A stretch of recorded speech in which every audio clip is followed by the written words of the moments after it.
اب سوال پیدا ہوتا ہے قیام اللیل سے مراد کیا ہے؟ یہاں پہ میں ذرا تراویح کا جو پس منظر ہے وہ بیان کر دینا چاہتا ہوں۔ دیکھیے، جیسا کہ ہم نے خطبے میں بھی دیکھ لیا، اللہ نے قیام اللیل جو ہے اسے فرض نہیں ٹھہرایا تطوعا، قرآن مجید میں بھی اس کا کوئی ذکر نہیں، احادیث میں اس کی تشویق و ترغیب پوری موجود ہے۔ ایک اور حدیث بھی ہم بعد میں پڑھیں گے اس پر۔ اس کا پس منظر کیا تھا کہ اس کو چھوڑ دیا گیا۔ اب ظاہر بات ہے مسلمانوں میں کمزور بھی ہیں، مسلمانوں میں وہ مزدوری کرنے والے بھی ہیں، روزہ تو فرض ہے ان پر، چاہے مئی کا مہینہ ہے اور گندم کاٹنی ہے، روزہ تو پھر بھی رکھنا ہوگا، یہ سب کچھ، لیکن یہ کہ رات کو پھر کھڑے رہنا ان کے لیے، جاگنا ممکن نہیں، لہذا ان کے اوپر یہ چیز فرض نہیں۔ حضور نے تراویح کی نماز یا قیام اللیل نہ اسے فرض قرار دیا، نہ اس کے بعد جماعت کوئی اہتمام کیا مستقل، صرف 3 راتیں آپ نے جماعت کروائی ہے، اس میں 8 رکعتیں آپ نے پڑھی ہیں کہ جو آپ کا معمول تھا تہجد کا وہ پڑھی، اور تہجد کے وقت ہی جماعت کرائی ہے۔ یہ ہے وہ حدیث۔ اس کے علاوہ کسی نماز تراویح جو ہے جو ہم پڑھتے ہیں 20 رکعتیں عشاء کے ساتھ متصل، اس کا کوئی ذکر نہ دور نبوی میں ہے نہ دور صدیق اکبر میں ہے۔ یہ دور حضرت عمر کی خلافت میں ہوا ہے، اور ہم نہیں کہہ سکتے کتنے سال کے بعد ہوا ہے۔ حضرت عمر رضی اللہ تعالیٰ عنہ کی خلافت کا دور جو ہے وہ تو 10 برس ہے، ہو سکتا ہے 5 برس کے بعد ہوا ہو، 6 برس کے بعد ہوا ہو، 12 ہوا ہے ان کے عہد میں۔ حضرت عمر ایک مرتبہ مسجد میں داخل ہوئے، مسجد نبوی میں، تو دیکھا کہ کچھ لوگ 8 10 12 جو ہیں وہ ایک جو ہے حافظ کے پیچھے کھڑے ہوئے اور قرآن سن رہے ہیں، کچھ دوسرے کونے میں کھڑے ہیں، کچھ کہیں اور کھڑے ہیں، مختلف جماعتیں ہو رہی ہیں۔ تو انہوں نے سوچا کہ کیوں نہ ان سب کو ایک امام کے پیچھے جمع کر دیا جائے، اور اس کے لیے لوگوں کی سہولت کے لیے عشاء کے ساتھ متصل رکھ دیا جائے، اس لیے کہ تہجد کے وقت اٹھنا جو ہے وہ تو ہر کس و ناقص کا کام نہیں ہے، کہ عشاء کے بعد اگر تھوڑا سا اضافی وقت ہو صرف، تو یہ ہر شخص کر لے گا، مزدور بھی کر لے گا۔ لہذا آپ نے یہ نظام تجویز فرمایا کہ عشاء کے متصل بعد 20 رکعت نماز پڑھی جائے اور ایک امام کے پیچھے پڑھی جائے۔ یہ گویا کہ اجتہاد ہے حضرت عمر رضی اللہ تعالی عنہ، اس کو آپ نے خود بدعت بھی قرار دیا ہے، لیکن بدعت حسنہ۔ بدعت کس اعتبار سے؟ لغوی اعتبار سے، نئی بات، اس لیے کہ حضور کے زمانے میں نہیں تھی، تو یہ اس طریقے سے ایک نئی بات ہے، لیکن یہ بات چونکہ بہت اچھی ہے، بہت عمدہ ہے۔ آپ جب یہ نظام چل پڑا تو ایک دن مسجد میں آئے، دیکھا کہ بڑی بھری مسجد ہے، صحابہ کھڑے ہیں اور ایک امام کے پیچھے قرآن سن رہے ہیں۔ آپ نے فرمایا نعم البدعۃ ھذہ، یہ جو ہم نے نئی بات شروع کی ہے یہ بہت اچھی ہے، بہت عمدہ ہے۔ اب یہاں سے فرق واقع ہو گیا ہے۔ ایک تو اہل تشیع جو ہے وہ تو ویسے ہی حضرت عمر سے بہت دشمنی رکھتے ہیں، عناد رکھتے ہیں، تو حضرت عمر کے اجتہادات سے انہیں نفرت ہے، انہیں دوری ہے، چاہے وہ کوئی سا بھی حضرت عمر کا اجتہاد۔ ہمارے ہاں اہل حدیث حضرات بھی در حقیقت حضرت عمر یا کسی اور خلیفہ راشد کے فعل کو وہ سمجھتے ہیں کہ یہ ایگزیکٹو آرڈرز ہیں، یہ ہمیشہ کے لیے نہیں ہے۔ حضرت عمر نے اپنے دور میں ایک نظام قائم کیا، ان کے دور کے لیے ٹھیک تھا، یہ ہمیشہ کے لیے نہیں۔ ہمیشہ کے لیے وہ 8 ہی رکعتوں کے قائل ہیں، وہ تہجد والے، لیکن اس میں بہرحال انہوں نے بھی خود یہ اضافہ کیا ہے کہ وہ 8 رکعتیں وہ عشاء کے ساتھ متصل پڑھتے ہیں، تہجد کے وقت تو نہیں پڑھتے۔ اور حضور نے تو صرف 3 روز جو ہے وہ کرائی تھی جماعت، وہ لوگ 30 دن یا 29 دن پڑھ رہے ہیں، تو اضافہ تو انہوں نے بھی کر دیا، تو نظام میں تبدیلی تو ہو گئی۔ لیکن اہل سنت جو کہلاتے ہیں، ہمارے جو 4 جو ہیں، جو ہمارے مسلک ہیں، حنفی، مالکی، شافعی، حنبلی، ان کا اتفاق ہے اس پر حضرت عمر کا، کیونکہ ان کے سامنے اصول یہ ہے کہ حضور نے فرمایا علیکم بسنتی وسنت الخلفاء الراشدین المہدیین، تم پر لازم ہے کہ میری سنت کو پکڑو مضبوطی کے ساتھ، اور میرے خلفائے راشدین مہدیین جو ہیں ان کی سنت کو پکڑو۔ اس اصول سے یہ چاروں فقہیں جو ہیں حضرت عمر کے اجتہادات جو ہیں ان کو بھی پابندی سمجھتے ہیں کہ تمام عمر کے لیے، قیامت تک کے لیے امت مسلمہ پر ان کی پیروی لازم ہے، لہذا اس میں اجماع ہے۔ اور یہاں تک کہ یہ سب سے آخری جو اس میں مسلک پیدا ہوا ہے زمانی اعتبار سے، سب سے پہلے مسلک جو ہے حنفی پیدا ہوا ہے، پھر مالکی پیدا ہوا ہے، پھر شافعی پیدا ہوا ہے، اور پھر حنبلی آخری ہے۔ اور امام احمد ابن حنبل بہت بڑے محدث بھی ہیں. مسند احمد ابن حنبل جو ہے وہ بہت بڑی کتاب ہے، بہت اہم کتاب ہے، جامع کتاب ہے. تو ان کے ہاں بھی 20 رکعتیں ہیں. چنانچہ حرمین شریفین میں، سعودی عرب میں، مکے اور مدینہ منورہ میں جو نماز تراویح ہوتی ہے اس کی 20 رکعتیں ہیں. لیکن اہل حدیث حضرات جو ہیں وہ اس 8 کے اوپر اتفاق کرتے ہیں. بہرحال یہ ایک اختلاف ہے جو میں نے اس کا پس منظر بیان کر دیا. لیکن اس 20 رکعت نماز سے ادا کرنے سے، جو کہ زیادہ سے زیادہ 50 منٹ یا 1 گھنٹہ لگتا ہے، اس سے وہ قیام اللیل کا حق ادا نہیں ہوتا. قیام اللیل کا تو کچھ اور ہی تقاضا ہے. قیام کسے کہتے ہیں؟ یہ سورہ مزمل سے واضح ہوتا ہے. یا ایھا المزمل قم اللیل الا قلیلا نصفہ او انقص منہ قلیلا او زد علیہ ورتل القرآن ترتیلا. آدھی رات یا آدھی رات سے کچھ کم، یعنی تہائی رات، یا آدھی رات سے کچھ زائد، 2/3 رات، یہ ہے قیام اللیل. چنانچہ سورہ مزمل ہی کی آخری آیت جو دوسرا رکوع مشتمل ہے جس پر، اس میں صاف کہہ دیا گیا ان ربک یعلم انک تقوم ادنی من ثلثی اللیل ونصفہ وثلثہ وطائفۃ من الذین معک. اے اللہ کے نبی، اللہ خوب واقف ہے کہ آپ بھی اور آپ کے ساتھ ایک جماعت بھی رات کو کھڑی رہتی ہے، 2/3 رات یا آدھی رات یا 1/3 رات. تو یہ سارا معاملہ جو ہے قیام اللیل کا، گویا کہ کم سے کم 1/3 رات پر اس کا اطلاق ہو سکے گا، یہ نہیں کہ 1 گھنٹے. اب اس کے ضمن میں دیکھیے حدیث پڑھیے. تیسری حدیث ہے عن عبداللہ ابن عمرو ابن العاص رضی اللہ تعالی عنہ. یہ وہی عبداللہ ابن عمرو ہے جن کی میں نے آپ کو حدیث پہلے سنائی ہے. یہ ساری رات کھڑے رہتے تھے، پوری رات، اور ہر روز روزہ رکھتے تھے، جس پر حضور نے منع کیا، لا تفعل، مت کرو ایسا. رضی اللہ عنہما، یہ خود بھی صحابی ہیں اور ان کے والد عمرو بن العاص بھی صحابی ہیں. ان رسول اللہ صلی اللہ علیہ وسلم قال، کہ اللہ کے رسول صلی اللہ علیہ وسلم نے فرمایا الصیام والقرآن یشفعان للعبد. روزہ اور قرآن بندے کے حق میں شفاعت کریں گے.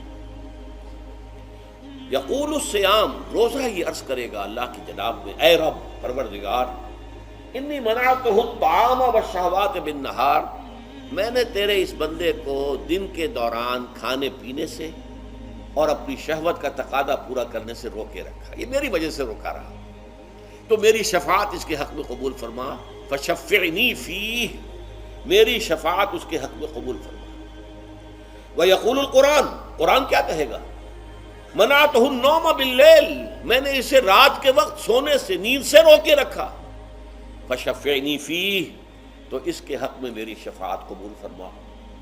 حضور فرماتے ہیں فیشفعان، ان دونوں کی شفاعت قبول کی جائے گی. یہ ہے قیام اللیل.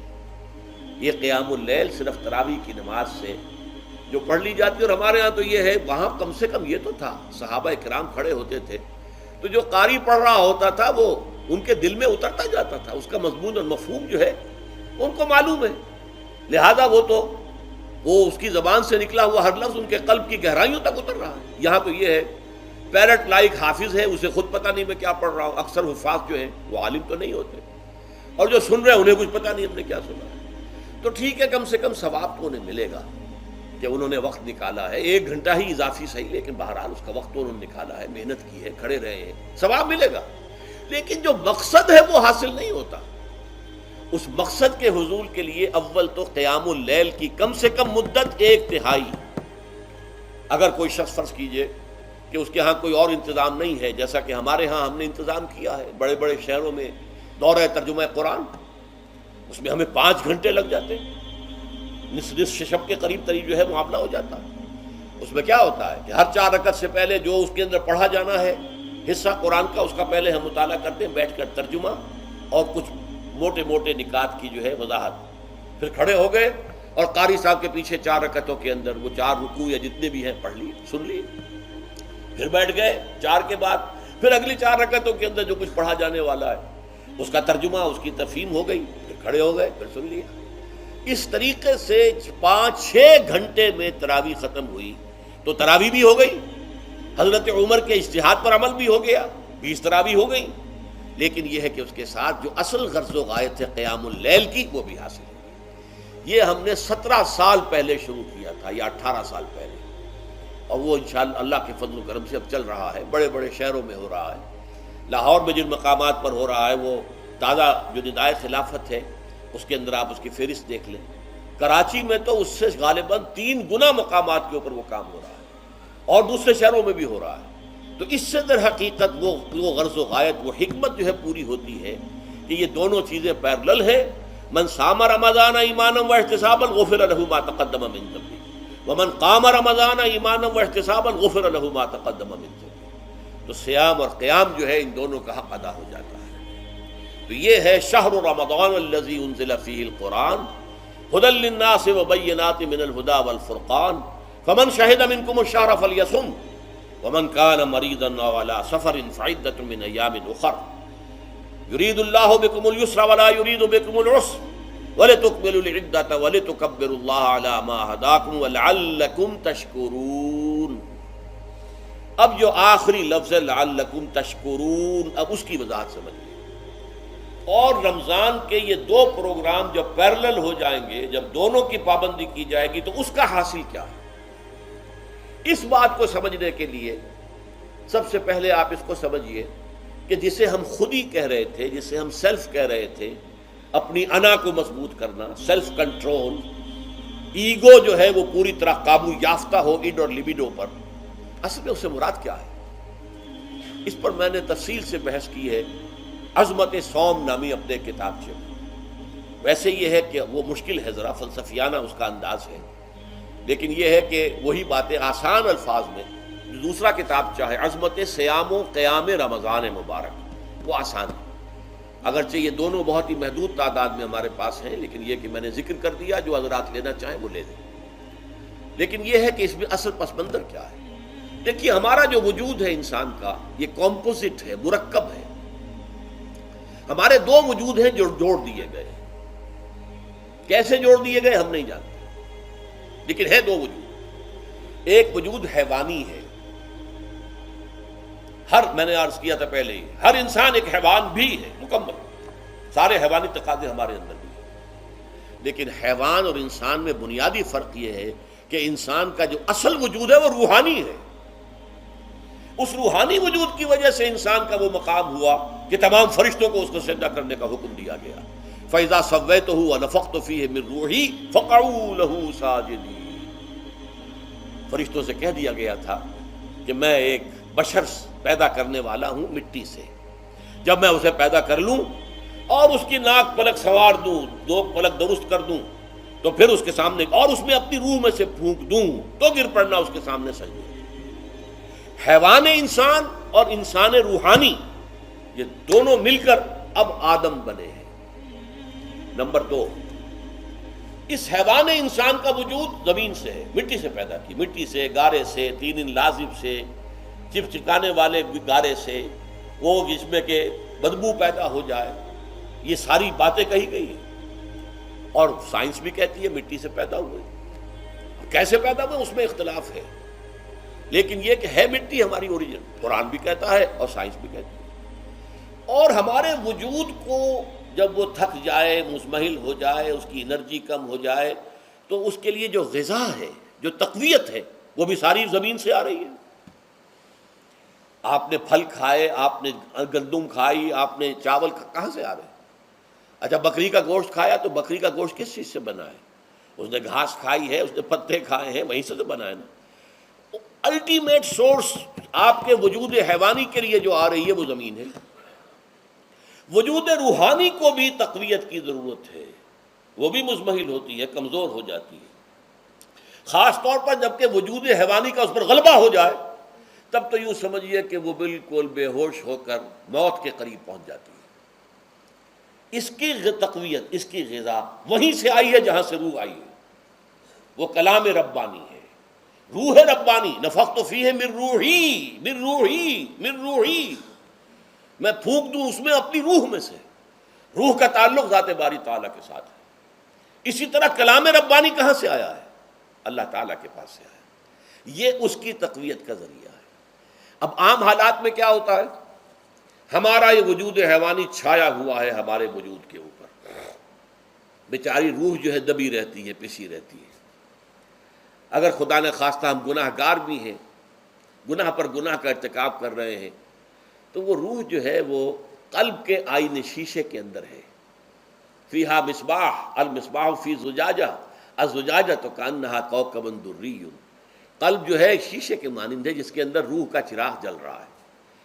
اب اگر یہ اوپر جو شیشہ ہے اس پر دھواں آ گیا، لالٹین کی چمنی پر دھواں آ گیا تو اب روشنی باہر تو نہیں آئے گی۔ اگر انسان گناہ کرتا ہے تو قلب پر رین زنگ آ جاتا ہے، یا حضور نے فرمایا ایک داغ لگ جاتا ہے، اور گناہ کرتا ہے اور داغ لگتا ہے، اور گناہ کرتا ہے اور داغ، یہاں تک کہ بالآخر پورا قلب سیاہ ہو جاتا ہے۔ اب وہ روح اندر بند ہو گئی، وہ دفن ہو گئی۔ اس کے لیے اب ضروری ہے کہ اب ایک پروگرام ایسا دیا جائے جو ریورس ہو جائے۔ دن میں روزہ رکھواؤ تاکہ وہ جو اینیمل انسٹنکٹس ہے وہ دبے، تو جب یہ وزن جو ہے اس کے اوپر کم ہوگا تو کچھ سائی آف ریلیف اسے ملے گی۔ جیسے بے ہوش آدمی پڑا ہے، اسے کچھ ہلکا سا ہوش آ رہا ہے، آپ نے پانی کے کچھ چھینٹے دیے، اس کے بعد آپ نے رات کو کھڑے ہو کر قرآن کے انوار کو اتارا، بارش برس رہی ہے روح انسانی کے اوپر، قلب روحانی، قلب انسانی کے اوپر، جس میں کہ وہ روح جو ہے وہ دفن ہے، وہ زندہ ہوگی اثر نو، ہوش میں آئے گی۔ اور ہوش میں آئے گی تو دو کام ہوں گے، ایک تو اسے قرآن کی عظمت کا احساس ہوگا، یہ قرآن میری حیات تازہ کا ذریعہ بنا ہے، میں دب گئی تھی، میں پس گئی تھی، میں بے ہوش تھی، میں نیم مردہ تھی، اس قرآن کی بارش نے، یہ ترشح جو ہوا ہے مجھ پر، اس نے مجھے حیات تازہ عطا فرمائی۔ یہ جو قدر کا احساس ہوگا قرآن کا، لعلکم تشکرون، تاکہ تم قرآن کی عظمت سے واقف ہو جاؤ۔ ایک انسان بھوک کی وجہ سے اس کا شوگر لیول اتنا گر گیا کہ بے ہوش پڑا ہوا، اب ظاہر بات ہے کہ آپ اسے کچھ پانی کے چھینٹے دیں گے تو کچھ ہوش میں آئے گا، پھر غذا دیں گے تو اب وہ پوری توانائی پر آئے گا، تو معلوم ہوگا اسے اس غذا کی کیا قدر و قیمت ہے۔ اگر آپ کو بھوک ہی نہیں لگتی تو غذا بے معنی شے ہے، پیاس ہی نہ لگے تو آپ کو کیا معلوم کہ اس پانی کے اندر کتنی بڑی عظمت ہے، یہ میرے لیے کتنا بڑا انعام و احسان ہے اللہ کا۔ وہ تو پیاس پر جان پر بنی ہوئی ہو، اور پیاس اس وقت آپ کو ایک گھونٹ پانی کوئی دے دے تو آپ کو معلوم ہوگا دنیا و مافیہ سے بڑھ کر ہے یہ ایک گھونٹ پانی جو مجھے ملا ہے۔ اسی طرح جب روح دبی ہوئی تھی حیوانی وجود کے بوجھ تلے، جبکہ وہ نیم خوابیدہ یا نیم بے ہوش یا بالکل بے ہوش تھی، وہ دن میں تو روزہ رکھ کر اس پر سے حیوانی وجود کا وزن کم کیا گیا، اسے ایک ریلیف ملی۔ رات کو قرآن مجید کے انوار و برکات اس میں جذب کیے گئے تو اس کو پوری توانائی حاصل ہوئی۔ اس پوری توانائی کا پہلا نتیجہ تشکر، قرآن کا شکر، الحمدللہ الذی انزل علی عبدہ الکتاب ولم یجعل لہ عوجا۔ پھر وہ قلب کی گہرائیوں سے نکلے گا، سارا شکر اس اللہ کے لیے جس نے اپنے بندے پر صلی اللہ علیہ وسلم کتاب نازل کی اور اس میں کوئی کنجی نہیں رکھی، کسی طرح کی ایچ پیچ نہیں۔ یا تبارک الذی نزل الفرقان علی عبدہ لیکون للعالمین نصیرا، بڑی بابرکت ہے وہ ذات جس نے اپنے بندے پر فرقان نازل فرمایا تاکہ وہ تمام جہان والوں کے لیے نذیر اور خبردار کرنے والا بن جائے۔ یہ قرآن کی عظمت کا احساس، اور ظاہر بات ہے جس قدر کسی نعمت کی قدر و قیمت کا احساس ہوگا اسی قدر تو آپ شکر ادا کریں گے۔ اگر آپ نے کسی بچے کے ہاتھ پر ہیرا رکھ دیا، اسے کیا پتا یہ ہیرا کس بلا کا نام ہوتا ہے، وہ سمجھے گا کانچ کا ٹکڑا ہے۔ لیکن اگر کوئی واقعتاً کوئی جوہر شناس ہو، جوہری ہو، اس کو آپ ہیرا دیں گے تو اسے معلوم ہے کہ مجھے کیا چیز دی گئی ہے، اس کے اندر جو شکر پیدا ہوگا وہ اس بچے کے اندر تو نہیں پیدا ہو سکتا جسے معلوم ہی نہیں۔ تو قرآن مجید کی اصل عظمت سے انسان واقف کب ہوگا؟ جبکہ اس کے ذریعے سے اس کی روح کو ایک حیات تازہ مل جائے، اور اس طرح وہ پروگرام ریورس ہو جائے جو عام طور پر چل رہا تھا، ساری توجہ اپنے جسم پر، اس کے تقاضوں پر۔ جسم میں تھوڑی سی پھنسی نکل آئی ہے، بھاگ رہے دوڑ رہے ہیں اس کے علاج کے لیے، کوئی اور مرض لاحق ہو گیا ہے، بھاگ رہے ہیں دوڑ رہے ہیں اس کے علاج کے لیے، بڑی بڑی فیسیں بھی دے رہے ہیں، ساری جسم کی پرواہ ہے نا۔ روزانہ نہا رہے ہیں اور اچھے سے اچھا صابن لا کر نہا رہے ہیں، وہ جسم کی پرواہ ہے نا، اس کی دیکھ بھال ہے، روح کی طرف توجہ ہی نہیں۔ یہ ہے وہ بات جو کہی گئی ہے سورہ حشر میں، اور جسے علامہ اقبال نے پھر اپنے فلسفہ خودی کی اساس اور سورس قرار دیا ہے، وَلَا تَكُونُوا كَالَّذِينَ نَسُوا اللَّهَ فَأَنسَاهُمْ أَنفُسَهُمْ أُولَٰئِكَ هُمُ الْفَاسِقُونَ۔ دیکھو اے مسلمانوں، ان لوگوں کے مانند نہ ہو جانا جنہوں نے اللہ کو بھلا دیا تو اللہ نے انہیں اپنے آپ سے غافل کر دیا، اور یہی لوگ فاسق و فاجر ہیں۔ یہ سوال پیدا ہوتا ہے کہ انسان اپنے آپ سے کہاں غافل ہوتا ہے؟ کیا اپنے وجود حیوانی سے غافل ہوتا ہے؟ کیا بھوک لگتی ہے تو وہ ادھر ادھر منہ نہیں مارتا، غذا کو حاصل کرنے کے لیے کوشش نہیں کرتا؟ پیاس لگتی ہے تو کیا پانی یا کوئی اور مشروب تلاش نہیں کرتا؟ کوئی بیماری لاحق ہوتی ہے تو کیا اس کے علاج کی طرف توجہ نہیں کرتا؟ اسے آرام کی حاجت ہوتی ہے تو آرام نہیں لیتا؟ اپنے اس وجود سے تو غافل نہیں۔ کون سے وجود سے غافل ہوا ہے؟ وہ روحانی وجود سے غافل ہے۔ بھول گیا کہ میرے اندر روحانی وجود بھی ہے اور اس کا تعلق ذات باری تعالیٰ کے ساتھ ہے۔ اس نے سمجھا کہ میں بس حیوان ہوں، نرا حیوان ہوں، اپنے اس وجود کی اصل حقیقت ہی سے بے خبر، غافل۔ چنانچہ آج کے دور کا سب سے بڑا المیہ کیا ہے؟ ڈاروین کے نظریے کے جو اثرات پیدا ہوئے ہماری معاشرت پر، ہماری سوچ پر، ہمارے فکر پر، ہمارے فلسفے پر، ہماری سوشولوجی پر، وہ کیا ہے کہ ہم بھی نرے حیوان ہیں۔ اللہ اللہ خیر صلی اللہ۔ یہ سب سے بڑی محرومی ہے اس دور کی کہ انسان اپنے اصل شرف سے خود ہی مستعفی ہو گیا۔ ہمارا کوئی وجود ہے ہی نہیں روحانی وغیرہ، روح کسے کہتے ہیں ہم نہیں جانتے، بس یہ جسم ہے۔ ہم اللہ کو نہیں جانتے کون ہے کون نہیں ہے، ہوگا، ہم تو اس کائنات کو جانتے ہیں۔ ہم روح سے واقف نہیں، ہم تو اپنے جسم کو واقف ہیں۔ آخرت سے ہمیں کچھ پتہ نہیں، شاید ہو شاید نہ ہو، کچھ پتہ نہیں، لیکن یہ زندگی تو ہے، اسے ہم جانتے ہیں۔ یہ ہے آج کے انسان کا سب سے بڑا المیہ، اور یہ ہے ماس سکیل کے اوپر ارتداد، ذہنی طور پر مرتد ہو چکے ہیں انسانوں کی عظیم اکثریت مرتد ہو چکی ہے۔ یہ ہے در حقیقت کہ روزہ جو ہے اس پروگرام کو آ کر ریورس کرتا ہے۔ دن میں کھانے پینے، جنسی تقاضے پر پابندی، وہ وجود حیوانی کا وزن کچھ کم ہوا، روح جو دبی ہوئی تھی یا سسک رہی تھی یا بے ہوش تھی یا نیند مردہ تھی، اسے کچھ ریلیف ملا۔ اب اس کے اوپر قرآن مجید کے تیرے ضمیر پہ جب تک نہ ہو نزول کتاب، گرہ کشا ہے نہ راضی نہ صاحب کشاف، ہمارے دلوں کے اوپر بارش ہو رہی ہو انوار قرآنی کی۔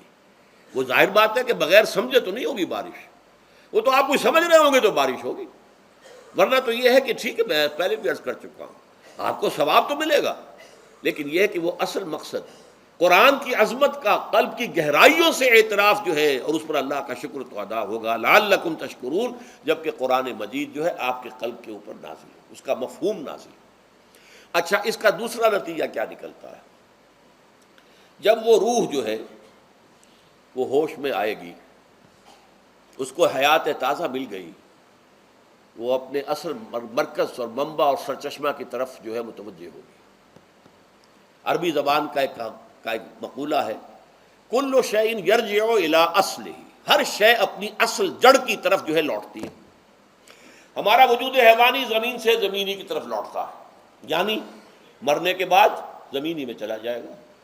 اور نمبر دو، دنیا میں بھی زمینی خواہشات، زمینی تمنائیں، آرزوئیں وہ ہیں، وَلَٰكِنَّهُ أَخْلَدَ إِلَى الْأَرْضِ، جیسے کہ سورہ وہ کہا گیا ہے بلعام بن باعورہ کے بارے میں سورہ اعراف میں، وہ تو زمین ہی کی طرف دھنستا چلا گیا۔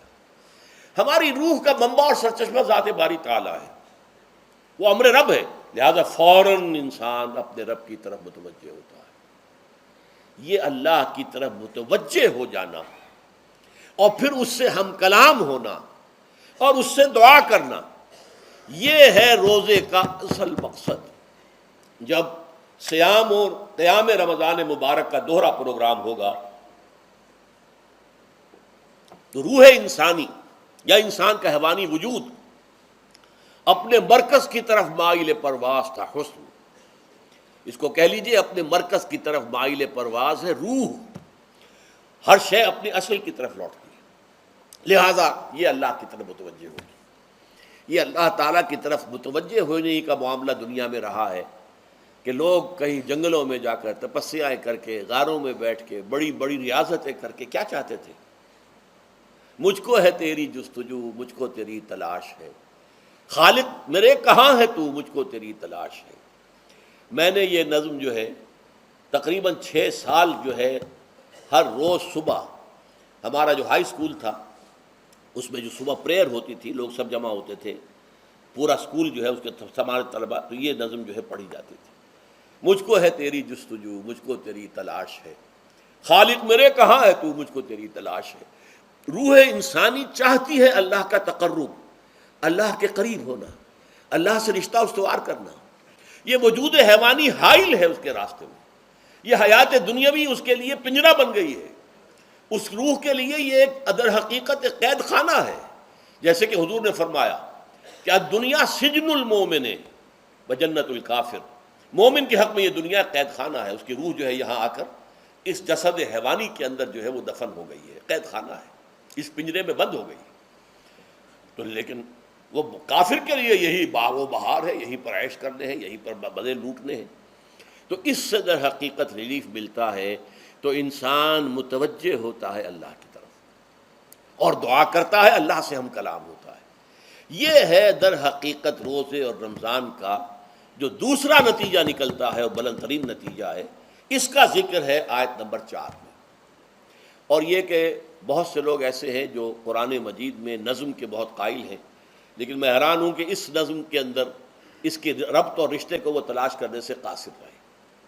وَإِذَا سَأَلَكَ عِبَادِي عَنِّي فَإِنِّي قَرِيبٌ، جب روح بیدار ہو جائے گی، اسے حیات تازہ ملے گی، تو اے نبی میرے بندے جب آپ سے پوچھیں میرے بارے میں، وہ میرا تقرب چاہتے ہیں، میرا قرب چاہتے ہیں، وہ چاہتے ہیں مجھ سے ہم کلام ہونا، وہ چاہتے ہیں کہ مجھے ان کے ساتھ، ان کو میرے ساتھ ایک نسبت مل جائے۔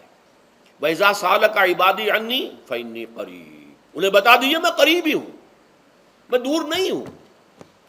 اور آیا ہے سورہ قاف میں نحن اقرب الیہ من حبل الورید، جو شہ رگ ہے انسان کی اس سے بھی زیادہ قریب ہوں میں اس سے۔ نوٹ کیجئے کیسے، اس کی روح کا تعلق میری ذات کے ساتھ ہے براہ راست۔ اس کی مثال بھی میں دے چکا ہوں کئی اپنی کتابوں کے اندر، عظمت صوم نامی کتاب جب پڑھیں گے جو حضرات بھی سمجھ سکے پوری طرح اس کو، اس کے اندر یہ بات بیان ہوئی۔ اور اسی لیے دیکھیے حدیث آخری پڑھ لیجئے کہ حضور نے قرار دیا ہے کہ روزہ جو ہے تمام عبادات کے اندر ایک بالکل منفرد شان کا حامل ہے۔ وعن ابی ہریرہ رضی اللہ تعالی عنہ، اور یہ متفق علیہ روایت ہے، بخاری اور مسلم دونوں کی۔ قال رسول اللہ صلی اللہ علیہ وسلم، قال اللہ عز وجل، اسے حدیث قدسی کہتے ہیں۔ حضور نے فرمایا کہ اللہ فرماتا ہے، تو یہ حدیث بھی ہو گئی کہ حضور نے ہمیں بتائی، اور حدیث قدسی ہو گئی کہ اللہ کا قول ہے جو حضور نقل کر رہے ہیں۔ قرآن مجید وحی جلی ہے، یہ وحی خفی ہے، لیکن یہ عام حدیثوں کے مقابلے میں اس کا مرتبہ اور مقام بہت بلند ہے کہ حضور فرما رہے ہیں کہ اللہ فرماتا ہے۔ یقول اللہ عز وجل کل عمل ابن آدم لہو، ابن آدم کا ہر عمل، ہر نیکی اس کے اپنے لیے، اپنے فائدے کے لیے، الا الصوم، سوائے روزے کے، فإنہ لی وأنا اجزی بہ یا اجزا بہ، یہ میرے لیے ہے اور میں خود ہی اس کی بدلہ دوں گا یا میں خود ہی اس کا بدلہ ہوں۔ یہ دونوں ترجمے ہیں۔ عظمت صوم میں نے تفصیل سے بحث کی ہے کہ ویسے تو نماز بھی اللہ کے لیے، اقم الصلاۃ لذکری۔ حج کس لیے ہے؟ للہ علی الناس حج البیت من استطاع الیہ سبیلا، اللہ کے لیے۔ زکوٰۃ کس کے لیے؟ اللہ کے نام پر دی جا رہی ہے، اللہ کے لیے دی جا رہی ہے۔ صوم میں بات کیا ہے؟ صوم میں اصل چیز ملحوظ کیا ہے؟ روح انسانی کو تازہ کرنا، زندہ کرنا، اس کی حیات تازہ کا بندوبست کرنا، اور روح کا تعلق ذات باری تعالیٰ کے ساتھ ہے۔ اس تعلق کی مثال یوں سمجھیے جیسے ہمیں معلوم ہے سورج کا فاصلہ ہم سے کتنا ہے، کروڑ کروڑ میل، لیکن سورج کی کرن جو وہاں سے چل کر یہاں تک پہنچی ہے، کیا اس کا تعلق سورج سے منقطع ہے؟ سورج کے ساتھ تو تعلق قائم ہے۔ اسی طرح روح انسانی ذات باری تعالیٰ سے بہت دور آ کر کہہ لیجئے ہمارے وجود کے اندر آ گئی، ہمارے قلب کے اندر متمکن ہو گئی، لیکن کیا اس کا تعلق اللہ کی ذات سے منقطع ہے؟ نہیں۔ لیکن یہ روح ہی اگر مزمحل ہو گئی تو تعلق منقطع ہو جائے گا، اس لیے کہ اس روح کے اندر ہی جان نہیں رہی۔ یہ روح تازہ ہوگی تو اس کا تعلق اللہ کی ذات کے ساتھ اثر نو استوار ہو جائے گا۔ اس لیے یہ کہا یہ میرے لیے، الا الصوم فإنہ لی، یہ میرے لیے، وأنا اجزی بہ یا اجزا بہ، میں خود ہی اس کا بدلہ دوں گا یا خود ہی اس کی جزا ہوں، خود ہی اس کی جزا ہوں اللہ کے اس بندے کا تعلق میرے ساتھ ایسا قائم ہو جائے گا کہ گویا کہ اسے میں مل گیا، اور میرا یہ مل جانا ہی در حقیقت انسانیت کی معراج ہے۔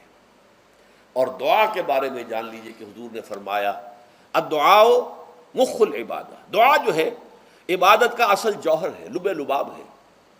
اور یہ بھی کہا الدعاء هو العبادہ، دعا ہی اصل عبادت ہے، دعا ہی اصل عبادت ہے۔ دعا جو ہے وہ روح ہے اس کی۔ اور علامہ اقبال نے اپنے لیکچرز میں جو یہ خطبہ رکھا ہے اس موضوع کے لیے، میننگ آف پریئر ان اسلام، بڑا عظیم ہے۔ اس نے جو نقشہ کھینچا ہے کہ یہ پریئر کیا ہے، انائے صغیر، یہ ایگو میرا، میری انا، میری خودی، انائے صغیر، انائے کبیر کے روبرو آتی ہے۔ انائے کبیر اللہ، اننی انا اللہ لا الہ الا انا، یہ انا، انائے کبیر، اللہ کی انا، وہ عظیم انا، اور یہ چھوٹی سی محدود سی انا۔ تو ہے محیط بے کراں، میں ہوں ذرا سی آبجو، یا مجھے ہم کنار کر یا مجھے بے کنار کر۔ اقبال نے پتہ نہیں کس جگہ کس کیفیت میں ڈوب کر یہ شعر کہا ہے۔ اے اللہ تو تو ایک ایسے سمندر کے مانند ہے کہ جس کا کنارہ ہی نہیں، اور میں چھوٹی سی ایک پانی کی ایک چھوٹی سی ندی ہوں، آبجو ہوں چھوٹی سی۔ اب کیا شکل ہے؟ یا تو مجھے اپنے آپ میں ملا لے تاکہ میں بھی ناپیدا کنار ہو جاؤں۔ دریائے سندھ کا پانی جب سمندر میں گر جاتا تو سمندر ہی بن جاتا، اور یا پھر مجھے بھی بے کنار کر دے، میری وجود کو بھی اتنی وسعت دے دے کہ کوئی کنارہ نہ رہے۔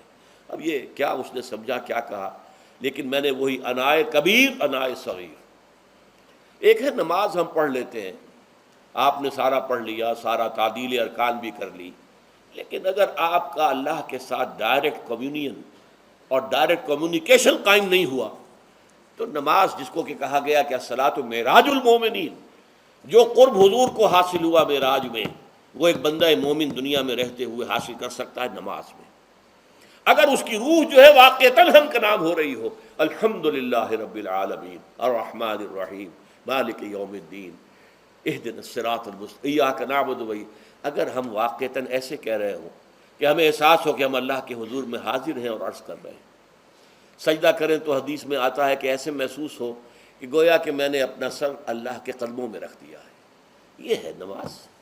اب جو گفتگو ہو رہی ہے یہ ہم کلامی ہے، الصلاۃ معراج المومنین، اہل ایمان کے حق میں یہ نماز جو ہے یہ معراج کے درجے میں۔ لیکن یہ نماز کیسے نصیب ہوگی اگر روح سوئی ہوئی ہے، دبی ہوئی ہے، پسی ہوئی ہے، مزمحل ہے یا مردہ ہے؟ یہ نماز کیسے حاصل ہوگی؟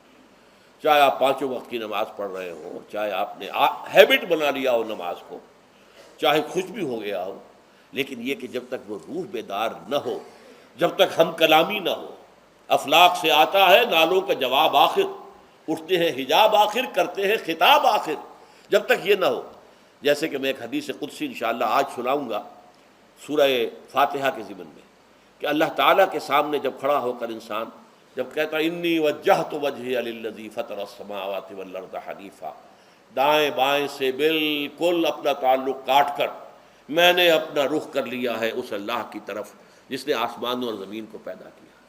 اب یہ توجہ وجہ تو اگر یہ تو ہے چہرہ تو ہم نے کر دیا خانہ کعبہ کی طرف، اندر سے ہماری روح متوجہ نہیں ہوئی، وہ سوئی پڑی ہوئی، اسے پتہ ہی کچھ نہیں کہ کیا ہو رہا ہے، تو اس صورت میں وہ کیا ہے؟ ظاہری بات تو پوری ہو گئی، نماز کا ثواب ہو جائے گا، فرض کی ادائیگی کا ثواب مل جائے گا، لیکن وہ اصل نماز تو حاصل نہیں ہوتی۔ یہ ہے وہ بات کہ وَإِذَا سَأَلَكَ عِبَادِي عَنِّي فَإِنِّي قَرِيبٌ، اے نبی جب میرے بندوں کی روحیں بیدار ہو جائیں، توانا ہو جائیں، حیات تازہ سے وہ ہم کنار ہو جائیں، اور پھر وہ میرے بارے میں پوچھیں، وہ میرا تقرب حاصل کرنا چاہتے ہیں، تو آپ سے پوچھیں تو کہیے میں قریب ہی ہوں۔ اجیب دعوت الداع اذا دعان، یہ ہے وہ دعا، میں ہر پکارنے والے کی پکار، ہر دعا کرنے والے کی دعا کو سنتا ہوں، قبول کرتا ہوں، جواب دیتا ہوں جہاں کہیں بھی مجھے پکارے۔ اذا دعان،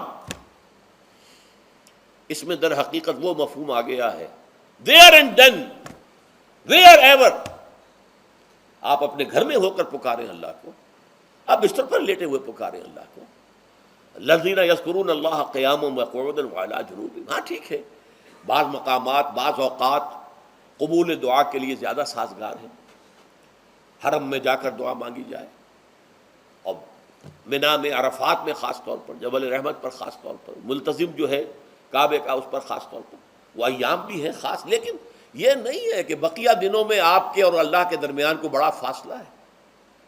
یہ سارا دنیا میں مشرکانہ نظاموں نے تصور پیدا کیا، اللہ تو دور ہے دور ہے دور ہے دور ہے، پاک ہے پاک ہے پاک، تم ناپاک ہو ناپاک ہو ناپاک ہو، اور تم تو بڑی پستی میں پڑے ہو، تم اللہ سے براہ راست ہم کلام نہیں ہو سکتے. کوئی درمیانی چاہیے، کوئی لنکس چاہیے، کوئی پجاری ہوگا، کوئی پروہت ہوگا، کوئی پنڈت ہوگا، کوئی پیر ہوگا، کوئی پادری ہوگا، کوئی پوپ ہوگا، اس کے ذریعے سے تم اللہ سے ہم کلام ہو، خود نہیں. اور جب ذریعے بیچ میں آ گئے تو ان کی مٹھی گرم کرو، ان کی چاپلوسی کرو، ان کو بھی جو ہے چادریں چڑھاؤ، ان کو نذرانے پیش کرو. یہ ہے بدترین ایکسپلائٹیشن جو مذہب کے ذریعے سے نوع انسانی کی ہوئی ہے. یہ دو ایکسپلائٹیشن دنیا میں ہوئی ہے تاریخ انسانی میں. ایک بادشاہوں کی طرف سے خراج دو ہمیں، محنت تم کرو گے کھیت میں، آدھا حصہ ہمارے پاس آئے گا، ہم عیش کریں گے، ہم سٹینڈنگ آرمیز رکھیں گے تاکہ ذرا تم بغاوت کرو تو تمہارا سر کچل دیا جائے. یہ ایکسپلائٹیشن بدترین. مانگنے والا گدھا ہے، صدقہ مانگے یا خراج. دوسری طرف ہم بادشاہ ہیں، ہم چندر بنسی سورج بنسی خاندان ہیں، ہم راجپوت ہیں، حکومت کرنا ہمارا حق ہے. اور یہ پنڈت پروہت جو ہے وہ بھی کہیں گے کہ ٹھیک ہے، نصف لی و نصف لک وہذا قوم جاہلون، یہ عوام جو ہے ان کا خون چوسو، ہمیں یہ نذرانے پیش کریں، بتوں کو آ کے چڑھاوے چڑھائیں اور تمہیں خراج دیں اور ٹیکس دیں. They are to be exploited. Exploit ہو رہا ہے. اسلام نے آ کر دونوں کا خاتمہ کیا. کوئی ملوکیت نہیں. زکوٰۃ ہے تو غربا کے لیے، بادشاہ کے لیے نہیں ہے، یہ تو غربا کے لیے، لہذا کوئی ٹیکس نہیں. نمبر دو، اللہ سے ہم کلام ہونے کے لیے کسی دربان، کسی جو ہے پہرے دار کی مٹھی گرم کرنے کی ضرورت نہیں. جب چاہو ہم کلام ہو جاؤ. دل کے آئینے میں ہے تصویر یار، جب ذرا گردن جھکائی دیکھ لی. یہ تو تم ہماری طرف متوجہ نہیں ہوتے، ہم تو ہر وقت کہتے ہیں، ہر شب کو آخری لمحات جو ہیں، آخری جو گھنٹے ہیں رات کے، سمائے دنیا تک ہم نزول فرما لیتے ہیں تمہارے لیے.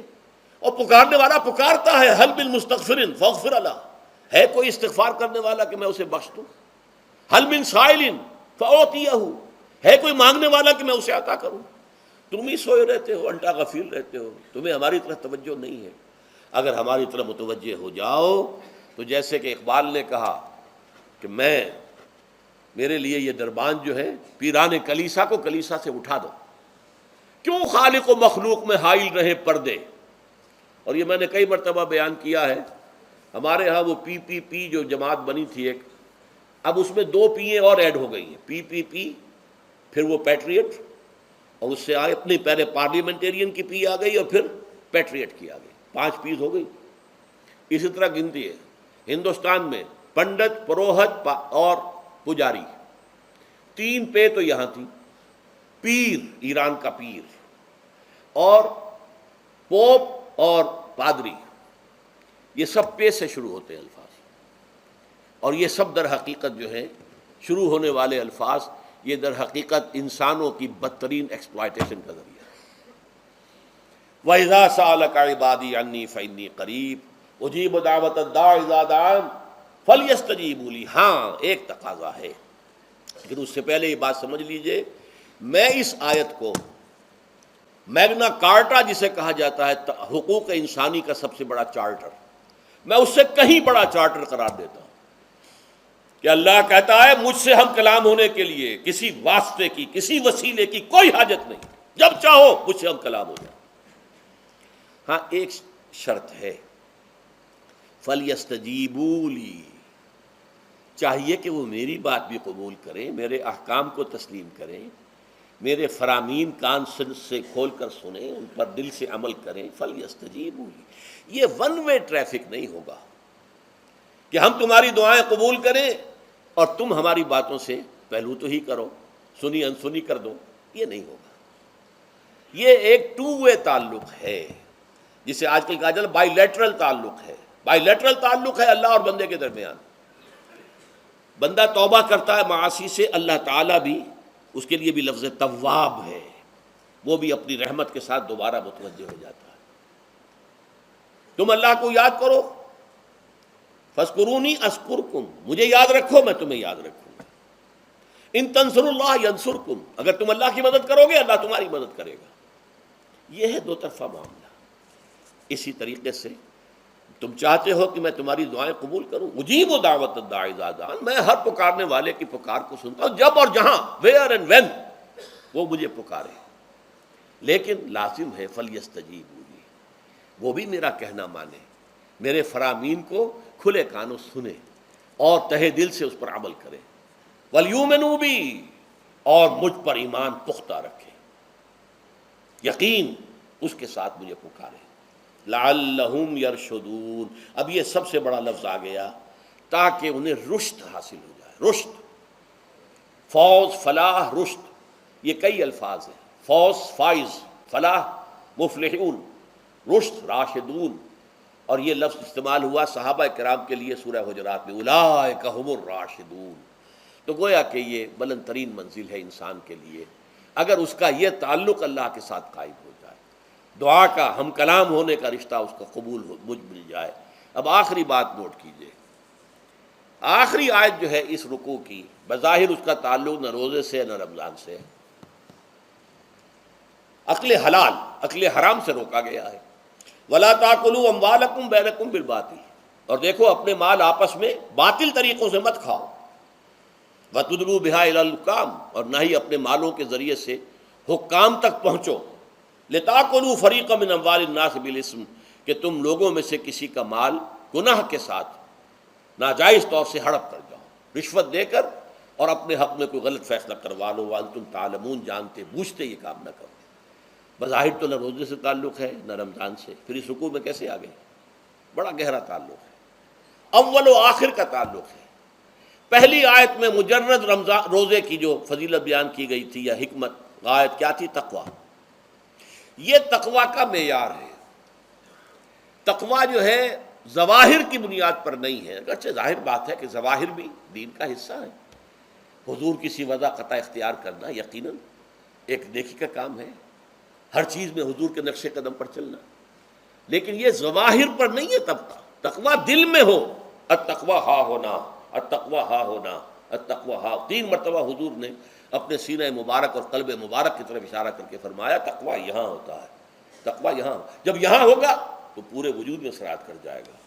لیکن اس میں اہم ترین بات کیا ہے؟ اکل حلال، جو مشکل ترین کام ہے، حرام کا لقمہ نہ آئے، ورنہ جیسے کہ کہا گیا ہے دعا کے بہترین مقام پر پہنچ گئے ہو، حرم کعبہ کے ملتزم کے ساتھ چمٹے ہوئے ہو اور دعائیں کر رہے ہو، اب اس سے زیادہ دعا کی قبولیت کا کون سا وقت ہوگا؟ یا آپ کھڑے ہو گئے جبل رحمت کے اوپر سب سے اونچے مقام پر جا کر، اور آپ نے 2 گھنٹے سے ہاتھ اٹھائے ہوئے ہیں، اللہ اے اللہ یا رب یا رب، لیکن حضور نے فرمایا کہ ایسے بہت سے لوگ ہیں، رجل یطیل السفر اشخص اغبرا، ایک شخص ہے سفر کی وجہ سے بہت لمبا سفر کر کے درباندہ تھکا باندھا ہے، اور اس کا وہ احرام جو ہے وہ بھی میلا کچیلا ہو چکا ہے۔ ظاہر بات ہے آج کی بات نہیں ہو رہی ہے، جبکہ آپ 4 گھنٹے میں تو پہنچ گئے جدہ، اور پھر 2 گھنٹے میں مکہ پہنچ گئے، اور جا کر 2 گھنٹے میں آپ نے جو ہے عمرہ کیا اور بات چھٹی، احرام کھل گیا۔ تو اس میں کہاں وہ احرام میلا ہوگا اور کہاں آپ کا بیل کچیل ہوگا اور کہاں آپ کے جسموں سے جو ہے پسینوں کی بو آئے گی؟ نہیں۔ لیکن جو یہ سب کرتے تھے اور پھر کعبے سے ملتزم سے چمٹ کر دعا کرتے تھے، یا رب یا رب، یمد یدیہ الی السماء، وہ ہاتھ اٹھاتا ہے آسمان کی طرف، یا رب یا رب، وَأَنَّا يُسْتَجَابُ لِذَلِكَ، اور اس شخص کی دعا کیسے قبول ہو؟ وَمَطْعَمُهُ حَرَامٌ، اس کے پیٹ میں جو غذا پڑی ہوئی ہے وہ حرام سے ہے، مَلْبَسُهُ حَرَامٌ، اس کا لباس جو اس نے پہنا ہوا ہے چاہے وہ احرام ہی ہے وہ حرام کے پیسے سے کمایا گیا تھا، وَغُذِيَ بِالْحَرَام، اور اس کا پورا جسم جو ہے جس غذا سے یہ تن و توش تیار ہوا ہے وہ حرام کی غذا، ایسے آدمی کی دعا وہاں پہنچ کر بھی قبول نہیں ہوتی۔ لہذا تقویٰ کا اصل معیار اکل حلال، روزی حلال کی، اگر یہ نہیں ہے تو آپ نے متقیوں کی شکل بنا لی اور بہت ہی آپ نے اپنے ظاہر کو جو ہے بہت آراستہ پیراستہ کر لیا سنت رسول سے، لیکن اللہ کی نگاہوں میں اس کی کوئی قدر و قیمت نہیں ہوگی جب تک کہ آپ کا رزق حلال کا نہ ہو۔ بارک اللہ لی ولکم فی القرآن العظیم ونفعنی وإیاکم بالآیات والذکر الحکیم۔ جی دوستو، جیسے کہ آپ لوگوں نے ڈاکٹر اسرار احمد کی ویڈیو دیکھی ہے تو امید کرتا ہوں کہ یہ بہت بہترین ویڈیو تھی۔ دوستو، جیسے کہ ڈاکٹر اسرار احمد نے جو بات کی ہے تراویح کے بارے میں، جو آج کل جو تراویح ہوتے ہیں، تو پہلے اگر کوئی حافظ ہو، اس نے ترجمہ نہ کیا ہو، اور پھر پیچھے والے جو ہوتے ہیں وہ کھڑے ہوتے ہیں اس کے پیچھے، تو سب سے پہلے جو تراویح والا ہوتا ہے وہ یہ نہیں سمجھتا جو میں پڑھ رہا ہوں تو کیا پڑھ رہا ہوں، اور پھر پیچھے والے جو ہوتے ہیں وہ صرف سن رہے ہوتے ہیں۔ تو دوستو، صرف ہمیں اتنا ہونا چاہیے کہ ہمیں اس جو ہم قرآن کی تلاوت کرتے ہیں، ہمیں اس کا علم ہونا چاہیے کہ ہم کیا پڑھ رہے ہیں کیا نہیں پڑھ رہے۔ جیسے کہ ڈاکٹر صاحب نے بات کی ہے کہ پچھلے حضرت عمر رضی اللہ تعالیٰ عنہ کے زمانے میں جب ایک حافظ قرآن پڑھتا تھا تو وہ ان کے سینے میں اترتا تھا، وہ سمجھتے تھے کہ ہم جو قرآن مجید کی جو تلاوت کر رہے ہیں یہ ہم کیا پڑھ رہے ہیں۔ ہر ایک لفظ جو ہے وہ دل کی گہرائیوں سے ان کو اترتا تھا، اور پیچھے والے بھی سمجھتے تھے، ان پر جو ہے وہ ہر ایک لفظ جو ہے وہ اثر کرتا تھا۔ تو دوستو، جیسے کہ ڈاکٹر صاحب نے بات کی کہ ہم نے 18 سال پہلے جو ہے 19 سال پہلے ہم نے ایک جو ہے وہ ایک طریقہ جو ہے وہ کیا تھا تراویح میں، کیونکہ تراویح کے 4 رکعت ہم پڑھ لیتے تھے، پھر ہم بیٹھ جاتے، اس کا تفسیر کر لیتے تھے۔ تو اس طرح جو ہے وہ لوگ بھی سمجھ جاتے تھے کہ ہم نے جو قرآن مجید کی تلاوت کی تراویح میں تو ہم نے کیا پڑھا اور کیا ہم نے سمجھا۔ تو اس طرح لوگ سمجھ بھی جاتے تھے کہ جو ہم نے جو تلاوت کی اس میں اللہ تعالیٰ کا جو بیان تھا وہ کیا تھا۔ تو اس طرح جو میرے دوستو ہونا چاہیے تراویح میں کہ پہلے جو ہے تفسیر ہونی چاہیے کہ انسان سمجھ سکے کہ ہم نے جو ہے وہ تلاوت کی، اس میں ہم نے کیا پڑھا اور کیا نہیں پڑھا۔ تو اس طرح جو مسلمان ہے ہمارے پاس سنت کا جو طریقہ ہے وہ بھی پورا ہوگا۔ تو امید کرتا ہوں کہ دوستو ڈاکٹر صاحب کی یہ ویڈیو بھی آپ کو اچھی لگی ہوگی۔ اگر ویڈیو اچھی لگی ہو تو ہمارے چینل کو لائک کرے، سبسکرائب کرے اور زیادہ سے زیادہ شیئر کرے۔ شکریہ۔